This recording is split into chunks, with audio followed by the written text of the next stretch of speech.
Assalamu alaikum. Good time to all of you. How are you all? Hope you all feel and fine. Thank you very much for watching this video.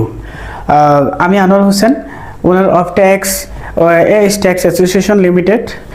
তো আজকে একটা বিশেষ এবং specific বিষয় নিয়ে আলোচনা করার জন্য ভিডিওটা বানাচ্ছি। সেটা হচ্ছে যে একজন কর আইনজীবীর মূল বা প্রধান কাজ কি, আমরা কেন এনবিআর আমাদেরকে কর আইনজীবী হিসেবে আমাদেরকে সনদ দিয়েছে বা সার্টিফিকেট দিয়েছে এবং আমাদের প্রধান মূল কাজটা কি সেটা বিষয়ে আলোচনা করার জন্য।